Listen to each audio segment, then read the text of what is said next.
తెలంగాణ ఉద్యమాన్ని ఒక మెట్టెక్కించే ఒక అస్త్రంగా ఒక వ్యూహంలో భాగంగా ముఖ్యమంత్రి గారు పలు సందర్భాల్లో వినియోగించుకున్న విషయం కూడా మీ అందరికీ కూడా తెలుసు. కాబట్టి ఎన్నికలంటే ఈరోజు మీరు చూస్తున్నారు.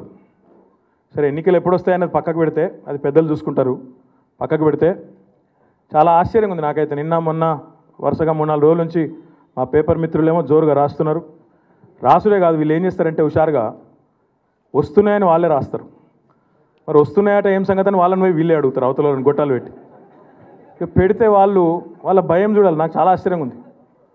రోజేమో ఒక ఆయన అంటాడు, ఛాన్స్ దొరికితే కేసీఆర్ని దించేస్తాం, గుంజేస్తాం, ఇది చేస్తాం, అది చేస్తాం, పొడి చేస్తాం, దంచేస్తాం అన్నీ మాట్లాడతారు.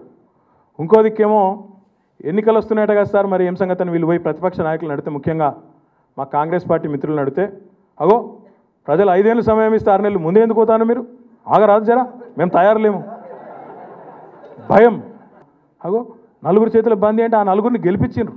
ప్రజలు గెలిపిస్తే ఆడ కూర్చున్నాం తప్ప మమ్మల్ని సీల్డ్ కవర్లో సోనియా గాంధీ రాహుల్ గాంధీ ఢిల్లీకి వెళ్ళి టప్పాలా పంపిస్తే వచ్చి ఇక్కడ వాలలేదు. మేము మీ బాసులు ఢిల్లీలో ఉన్నారు, మా బాసులు గల్లీలో ఉన్నారు. మళ్ళా చెప్తా ఉన్నాం,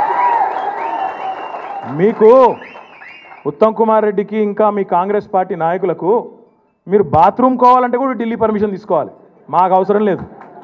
మా ప్రజలు కూర్చోమంటే కూర్చుంటాం, లేవమంటే. గారి కుమారుడు ఐటీ శాఖ మంత్రి కేటీఆర్ గారు మాట్లాడుతూ ప్రస్తావించిన అంశాలకు సమాధానం చెప్పకుండా, మేము వేసిన ప్రశ్నలకు జవాబు ఇవ్వకుండా మా మీద ఎదురుదాడి చేసే ప్రయత్నం చేస్తున్నారు.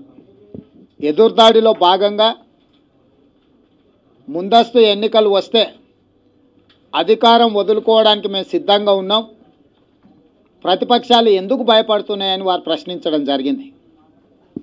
ఐటీ మంత్రి గారికి ఈ సందర్భంగా నేను ప్రస్తావిస్తున్న అంశం ఏంటంటే, ముందస్తు ఎన్నికలు తీసుకురావడం వల్ల ఎవరికి ప్రయోజనం ఉన్నది, ఎవరి ప్రయోజనాలను ఆశించి మీరు ముందస్తు ఎన్నికలకు వస్తున్నారు. అదేవిధంగా మీ బాసులు గల్లీలోనే ఉన్నారు, ప్రజలే మా బాసులు, వాళ్ళ దగ్గరికి మేము వెళ్ళి వాళ్ళనే మేము అడుగుతామని మీరు అన్నారు.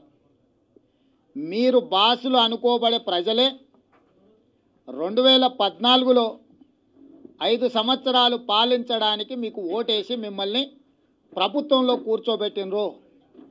మీ బాసులు మిమ్మల్ని 5 సంవత్సరాలు పాలించమని ఓట్లేసి కుర్చీలో కూర్చోబెడితే 4.5 సంవత్సరాలకే, 4 సంవత్సరాల 4 నెలలకే అధికారం వదులుకొని ముందస్తు ఎన్నికలకు ఎందుకు వెళ్ళాలనుకుంటున్నారో మీ బాసులకే సమాధానం చెప్పండి అని చెప్పి కాంగ్రెస్ పార్టీ అడుగుతుంది. లేదంటే ఓ కామెంట్ చేయండి.